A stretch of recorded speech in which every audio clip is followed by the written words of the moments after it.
It is called Karma for the Sussexes, a great victory for Prince William in the war against Harry in the United States. It was the only thing Harry had tried for years.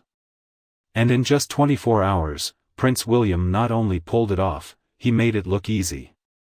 Hello and welcome to Princess Diana News Channel. George III would be absolutely thrilled this week if he were still around. Of course, he spent the last years of his life wandering Windsor Great Park, his spirit long gone, having successfully handed over the New World to Americans who believed they could do anything. But now, almost 2 centuries later, his great-great-grandson has managed to do what he could not. William reconquered America without causing any deaths. Within the first 24 hours of arrival in the United States, Prince William, Prince of Wales, has managed to charm a number of young children. He has done an excellent job as a world statesman. He met with the Secretary-General of the United Nations, Antonio Guterres. It attracted a large number of New Yorkers. Even billionaire and former presidential candidate Michael Bloomberg lashed out at William, and somehow, in the midst of all this, he found time to go for a run in Central Park.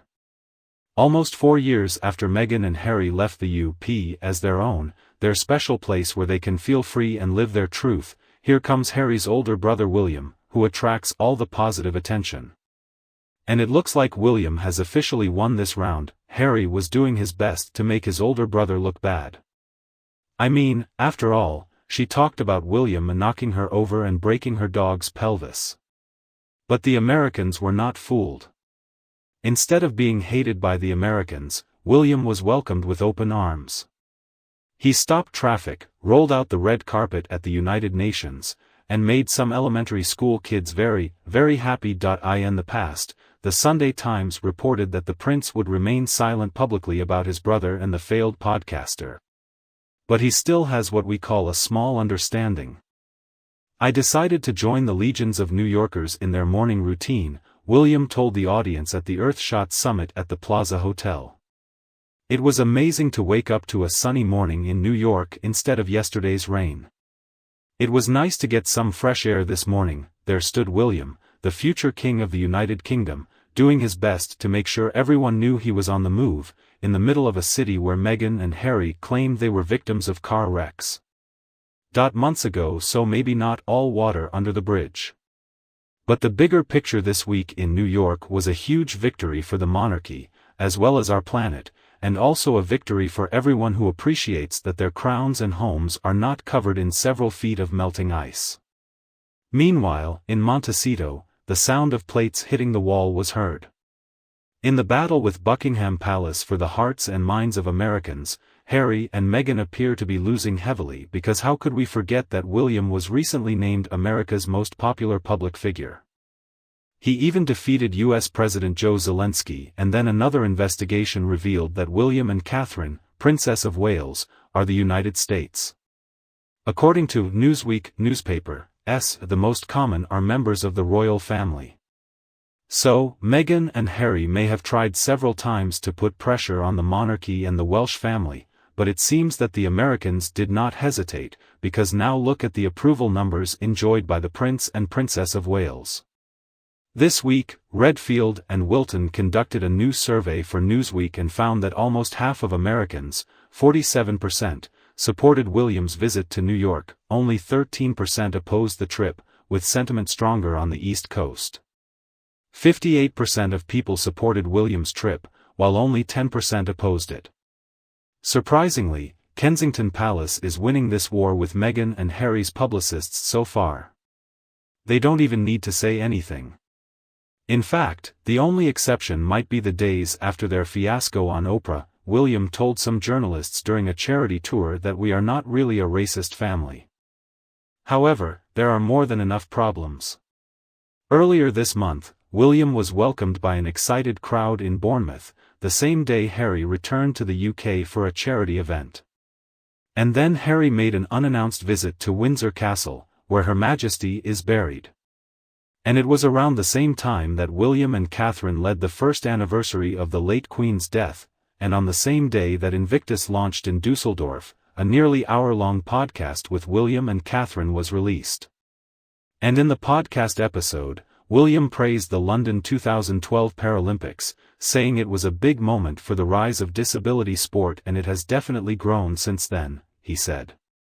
So in this statement he ignored Harry's hugely successful sporting event for wounded servicemen. And of course Harry tried to address some of his criticisms in his Invictus graduation speech.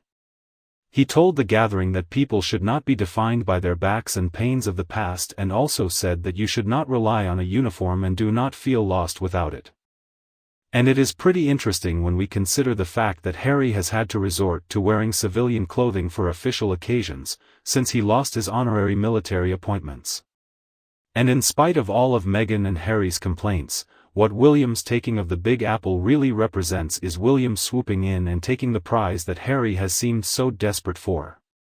Because this week, it was William who was being celebrated at the UN with Secretary-General Guterres, taking time out of the most important General Assemblies in years to meet with him.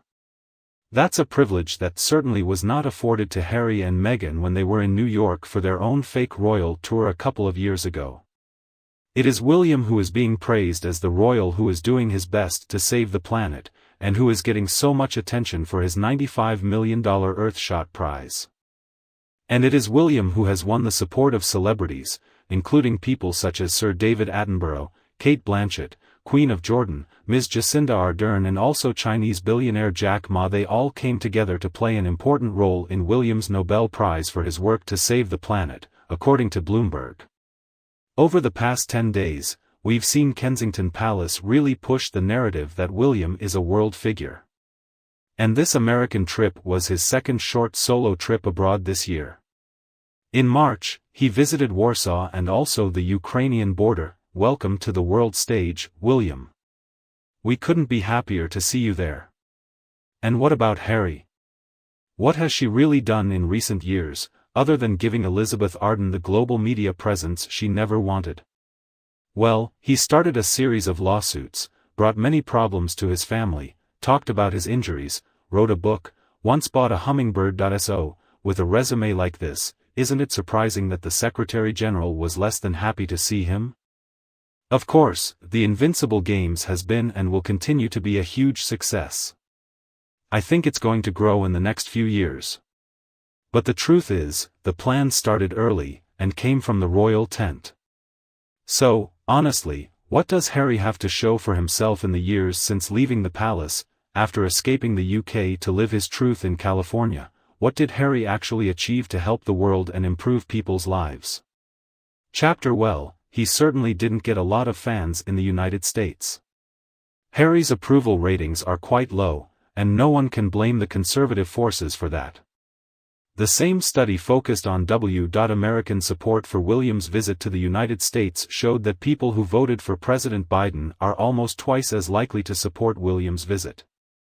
It was from 60% to 37%. So in this battle between brothers, it seems like most Americans have chosen a side, and that's not Harry's side. If there's one person Harry should really listen to, I think it's Michael Bloomberg. He also told the crowd in the square, "It's not about yesterday, it's about today and tomorrow's crowd." Well, it seems William has a lot of plans today, tomorrow and even the day after tomorrow. Where is Harry? Well, maybe he needs to invest in a planner. So what do you think of Harry and Meghan? Please voice your opinion in the comments below, and if you think my video is useful, don't be afraid to like and share it with your friends and family who will love it too. Don't forget to subscribe to the Princess Diana News channel for more updates in the future. Thanks for tuning in, hope you have a great weekend and see you in the next videos.